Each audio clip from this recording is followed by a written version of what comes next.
welcome to be my guest. Thank you for joining me, and today I have my guest, Mr. Kanayo Lala, who's joining me, a very distinguished guest from Acton, a very long resident of Acton, Massachusetts. Welcome to be my guest. Thank you. Thank you, Amsha. Today we have a very interesting topic on preventative cure, not cure, but prevention for good health. Yes, I call it preventive healthcare. Preventive healthcare. Good call there, yes. So with that being said, how did you get interested in such a... My personal health and how I could avoid my past mistakes and health problems, and thereafter to stay free from any type of drugs because they have too many side effects. They do. They definitely do. But more interestingly, this happened to you fairly young, which was lucky in a way. Yes, that was lucky that my first major problems of a kidney stone happened when I was about 22 years old. Oh, that is really young. And eventually at 26 I got it removed through surgery. So thereafter I had to learn how to avoid it. That's a good lesson. Yes. Yes. And then from then on, you are into preventative more than anything Exactly. else. I started to educate myself. Just like going to college, school, for everything, you have to go somewhere to learn this. Yes. Or you could be self-learner by reading a lot of literature around there. And listening to programs like ours. Right, that's correct. But at the end of the day, each of us have to do our own research. You do have to do your own research because we have different bodies, different genes, and what works for me may not work for somebody else. We are all bio-individuals. Bio-individuals, Yes, I agree. Yes. So what is preventative care or the preventative care? First, you have to see what your main issue is, what you are trying to prevent. And once you have listed that, then you can focus on that. So that first thing, it comes from your genes and your family history. Right. In your family, your parents, immediate grandparents, what sort of problems they had. And they are built into your genes. Right. So it's not that because they had that you will also get them. But you have to do some extra effort to prevent it. That's correct. Each of us have to, I think we have to all eat healthily all the time.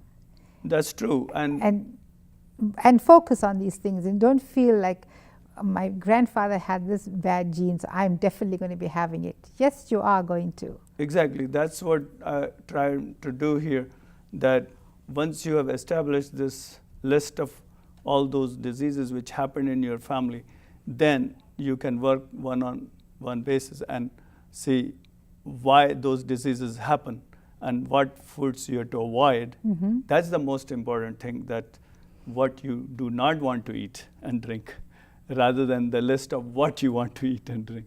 Because That's it is few things which you have to avoid, and then you'll be able to avoid that disease. Right. And the thing is, at the end of the day, we all need to eat in moderation. Correct. That's the key for That's the whole the key. thing. So I know you said, we talk about how do we find what you are preventing. We already picked on a little bit by talking about looking at the genes of your forefathers. Right. So do you have any more information about how to? Well, once you found that these could be the issues through your mutated genes, then the second thing is, as I said, what not to eat, because you get a lot of stuff today on shelves, which is people are manufacturing only to make money. Yes. Oh, yes. And then see the amount of advertising they do to sell it. Now, I personally don't believe in advertising. I don't advertise my business. I want people to come to me by listening somebody who was satisfied with my services. By word of mouth. Right, word of mouth. But what I neglected to say at the beginning is you are an engineer by profession. Yes. Yes, and I provide services to common man, woman, a homeowner. I design buildings, and we solve problems with existing buildings. So people come to me for finding the solution if they have a problem with the house they're living, or they want to build a new house and how they can build a good quality house. So providing these services, unless my customers who have come to me earlier are gone satisfied, then only they will recommend my name. Right. And that's the same way. If somebody has already have been eating particular drink or food, which is manufactured food and not a natural, then you have to be very cautious that you hear from 5-10 people that yes, it is a good manufactured or processed food. Otherwise, I would rather keep away. And that's something I say.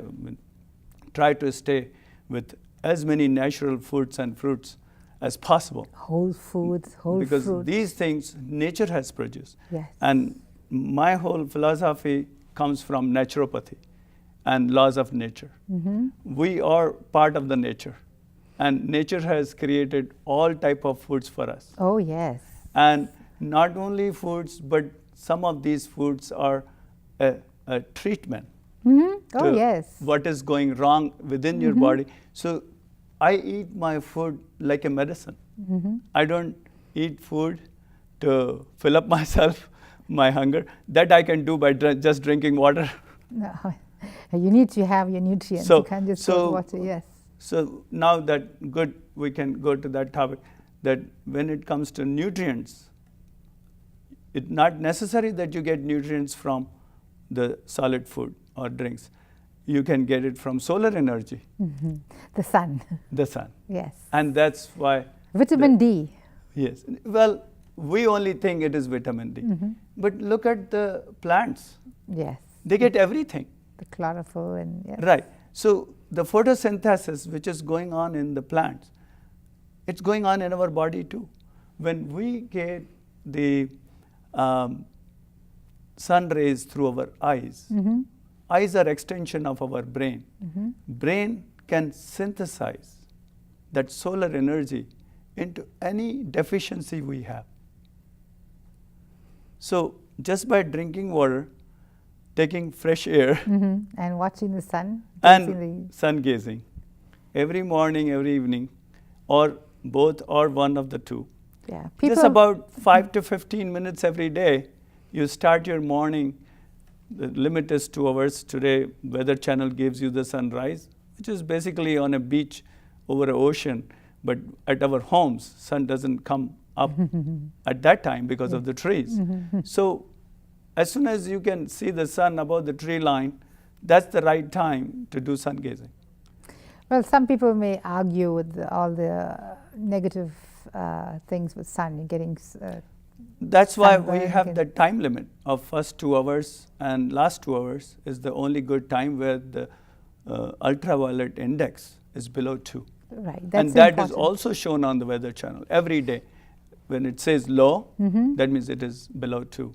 And when it's a medium or high, so if you see that in first 2 hours, it will never go above low. So that's why our scriptures have described that that's the right time to do sun gazing.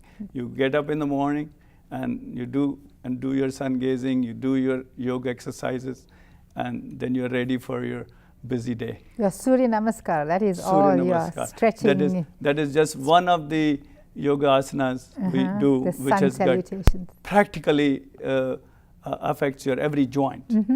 Stretches you. It yes? stretches. The sun salutations. Sun salutation. Yeah, so it's very interesting that you bring about sun gazing because nobody really talks about the sun when you talk about food and nutrition and being healthy. Yes. When I came to know through a person who was talking about this sun gazing, and he revived all the scripture, our saying about the Gayatri mantra and enlightening yourself with not only knowledge but also through the sunlight, then I came to realize that how old this our knowledge is, and we have never paid attention to it. And then I started doing this almost 15 years ago, and you can start with 10 seconds and go to 45 minutes in about 9 months. And once you're reached there, then you don't have to do 45 minutes, you just do about 5 to 10, 15 minutes every day, and that gives you enough energy to your body that Yes. you can live the whole day just by drinking water. I remember a gentleman visited Massachusetts that was just living off gazing at the Yes. sun. Yes. And I'm talking about the same person. His name is Hira Ratan Manek. You can go on YouTube and you can search his Or name, even or you can Google. write sun gazing, and you will be able to see a 2-hour video. Yes, and he looked well. Didn't look like he's deficient in anything. Yes. And he was quite a good example to all of Exactly. us. Yes. But I don't I don't advocate for everybody to just do sun gazing. One needs to eat also. Yeah, I mean, we have to enjoy the natural fruits, the sour and sweet And bitter. and the bitter.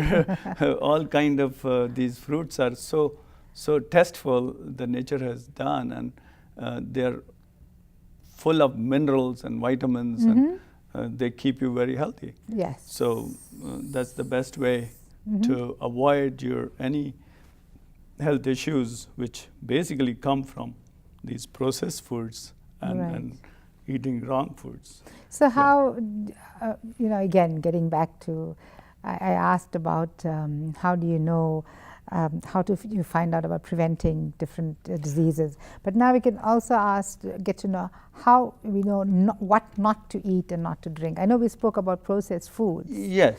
But there's maybe a little bit more than just processed foods that we can talk about. Well, the thing with the processed foods are that they have to have a shelf life, and to provide a shelf life, all manufacturers, they have to add these preservatives, which are basically poisons.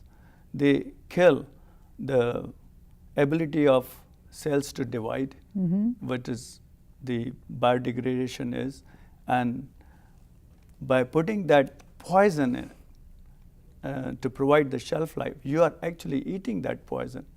You have to avoid preservatives. So anything, you can read the labels on it, and very clearly it describes that what kind of preservatives have been put into it. Now there are some natural preservatives, like we use turmeric, we use mustard oil. These are Salt. natural, the aniseed. Yes. So there are several herbs which have properties of preservatives. And if those natural products have been used for processed foods to be preserved, then it's okay to use those kind of things. So this is one thing which I always look for, that I don't want the synthetic preservatives, Yes. which are not good for our body. So I like to, that's why, cook my own food than buy a cooked recipe of spinach or anything. I'd rather buy fresh spinach and I cook.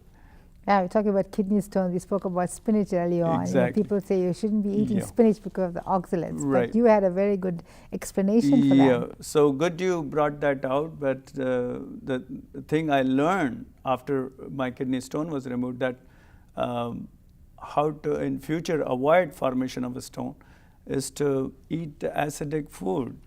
Your food, in our most of Indian recipes, we squeeze lemon over all our food. Or tamarind. Yeah, and we add tamarind to our dips and then curries.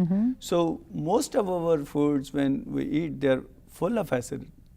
Citric acid is the best acid. Oh, you talk about acid, yes. And the citric juices, the lemon juice, orange juice, grapefruit juice, they are full of citric acids, and they keep your gastric system acidic environment, so it is easy for your body to digest whatever, and all the salts you eat, oxalates, silicates, they go with the food, they get dissolved in the fluids, and they don't form precipitation, and once the crystallization starts, then it takes the form of a stone. Right. If you don't take enough water, enough fluids, that whatever crystallization is happening, everything, it should get discarded through the flow. So what you were trying to say is basically you need to keep your body in an alkaline situation. No, acidic situation. Yes. Not too acidic though. Well, it cannot never be too much acidic, because our system, as you can read in any medical books, that the gastric environment is at the pH value of 3, and pH value of 0 is pure acid. So if you do not eat acidity with the food, your food is not acidic, then your gastric cells produce pure HCl, pure hydrochloric acid. Oh, so that it has an ability to produce that, to make the system to 3. So if you already taking citric acids, if you squeeze lemon on your food. But I thought lemon makes it alkaline. No, lemon makes it acid, because lemon is a It is an acid, but once it gets into your system. No, acid will stay acid. It will not, it will neutralize alkalines and become 0 pH value to 7, which is neutral. So anything above 7 to 14 is alkaline. So if you really look at foods, most of the foods have a pH value anywhere from 6 to 9. Most, even banana is 6, which is on acidic side and not even neutral. So we basically, nature gives you everything in acidic side of the pH value.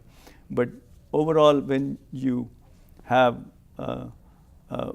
those things like carbohydrates, carbohydrates are alkaline. See, that's why we add oil to them. Now, people will think, is oil acidic? Yes, oil is acidic. Oil is all fatty acids, right? Yes. So why we call them fatty acids? They're acids. Same thing, proteins are acids, amino acids. So yes, it's amino acids. Right. So that's a little bit myth about these foods, that which side of a pH value they are on. So you cannot go wrong. I mean, you would definitely take acidity with the food, whatever you eat, but sometimes, like you're eating pizza crust. Oh. Unless you eat 25 banana papers with, you will never be able to digest it. So you have, of course, cheese is acidic. Cheese is what's the so part that you are adding digest. it, but I have seen it that if I have to eat pizza, I have to eat a lot of jalapeno peppers and banana peppers with it. Then only I can really digest for my system. Yes, well, your system is used to the with the chilies and the things. So yes, the hot peppers. That's why Eastern philosophy is to have lots of hot peppers for easy digestion. Right. And you know, and I know you spoke about addictions earlier on. Also, how do you know you have? That's another thing about the prevention, is that right from the age of 5, we start to get addictions. Now, it is not your fault. It's your parents who feed you at that age what they like. And whatever they have in their home, they will feed you. They won't bring anything special. So once you're off of the baby food, baby milk, then you start to eat solids. Then whatever your parents are eating, and they are eating because they like those, because they are addicted to it, and they give you that addiction. Because you don't have a control to choose. And once you form that habit, because you keep getting again and again the same food, you form a habit. And the habit is addiction. A good habit is always a nice thing to have, but a bad habit is an addiction.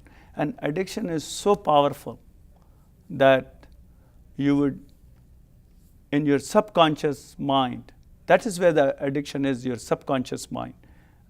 Next time we'll talk more detail about the subconscious mind. But once that habit is formed, your subconscious mind pushes you to keep going for it. So a smoker has an addiction, an alcoholic. I'm a workaholic. I have addiction for work. Sometimes even that is bad, so I take more frequent vacations so that I go away from work. Right. So any addiction is not good, and especially for foods and drinks. you have to avoid that. And how you know you have addiction? This is it. First, How do you you have to know? find out. So whatever you think you like the best, give it up. Give it up for 24 hours. Give it up for 48 hours, then for a whole week, and then try to give it up for a month. Just to find out, do you subconsciously go and grab it to eat? Because you had told yourself that I'm not going to eat it for 24 hours or 48 hours. So this is like tea, we have addiction to tea. We go get 1 cup of tea in the morning, then your flask is still full of it. So you go and get another cup, then another cup. Then 10 o'clock, another cup. Right. 3 o'clock, another So cup. same thing, tea, coffee, all these drinks, we could be addicted to it. Right. So this is where you find out. This happened to me one day. I used to get up at 10 o'clock from my seat in my office and go and make a cup of tea. And then I said, no, I'm going to give up that habit. So I carried an apple with me. And when I had that urge for tea, I started eating apple. I'm not going to make Tea. And because if you want to give addiction, you need to fill that void. Yes. Otherwise, you cannot. That's true. So whatever addiction you have, you want to give up, then you must have something alternate good thing which you want to put into your habit. So eating an apple is definitely better than a cup of coffee and tea. And it still gives you some good juices in it. That's true. But there's certain teas that are good for you, some herbal teas, and Yes, but again, you don't want the ones with high caffeinated. too much of anything is not good. So say 3 or 4 cups of light tea may be very good because especially as I said, tea is acidic. Caffeine is acidic. It's good for Tannins in tea, yes. my system. So I like to do that, and I drink black tea without sugar and milk. So that's how you can avoid your addictions. And for parents, their children not to get addicted to something, don't form a pattern. When you are feeding a baby, a child, feed them randomly. And big variety. Variety, that is randomness. So it's not that foods are not to be eaten like any fruits. There are about 20 different fruits you can buy in any season. Yes. And you pick 5 to 7, and every day you eat different food for your breakfast, different fruit for your breakfast, or different fruit for your evening dessert. So that way, you don't form a pattern. You may have fixed times to eat, that's okay for your fixed discipline. times is very good. But what you are eating should be totally random. There should not be a fixed menu of a whole week that you have to keep repeating. No, it should not be like that. I think in this generation, people are doing that now. They're trying to do fixed foods over and over. But that's what's available at the supermarket. So they need to go out and go to all the other Asian markets and go look for very different types of different food. Type of and different things, which is very, very important, I think. Very important if you want to not give addictions to your children. And what are your thoughts about, do you think people are addicted to grains like rice or?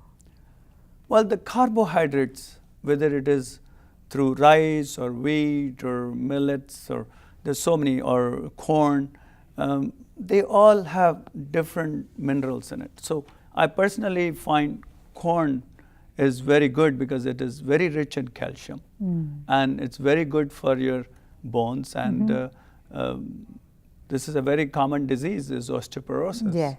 And if you eat corn is a local variety here. But hopefully it's organic, non-GMO, so you don't have all the toxins in it. Yeah, it's grown very nicely in this country. I love eating corn. Even this morning, I had breakfast with the corn. Still, we are getting corn, and but we also make corn flour, and we make leavened bread. The bread from the corn, and so those are good grains. And corn is also gluten-free. Gluten-free. So gluten is another problem with joint pains and with the sedentary lifestyle, where you're not too active and your joints don't do much moving. Cartilage dries out, and gluten helps doing that. And if you avoid gluten, you could keep your joints working all the time, and you can keep these pains away. So those 3 things, they say, the wheat, barley, and rye and oats. So these 4 things are... oats are generally gluten-free, but they can be cross-contaminated very easily. Could be. So that's why you look for gluten-free oats when you're buying, because of cross-contamination. Right. Actually, corn also has that cross-contamination, which we have to be very concerned about and look out. So the bottom line is we all have to be extra cautious when we're going out shopping, looking out. And the things that I learned from today is don't be afraid of eating spinach, but basically have it cooked spinach. Not so much that no much have, of salads. Not much of not too much of raw food. Not too much of raw, and especially spinach, because of the oxalates. You want it to work for you. You don't want it to be detrimental to you. Correct. So choose carefully, do your research if you're not too sure about things. And generally what our ancestors did, they did it from their own farms. And it's what they figured out. And they definitely had the wisdom to farm those things, and they keep doing it, and we are fortunate to get all those things here. Especially my Indian vegetables like okras. I love it. Very high in protein. Okras we love for their selenium. I've too. seen people here who are deficient in selenium. So I'm so glad that we had this opportunity. I know this time is very short, but you're going to be coming back. So we're going to be having a more often topics. Talk about this. So next time maybe we can talk a little bit about allergies. We will. And about the different foods. Right. Thank you so much for joining me. And from Be My Guest, please join us at any time. And you can always get us on ActonTV.org. Bye for now. Thank you. Thank you for inviting me. Bye.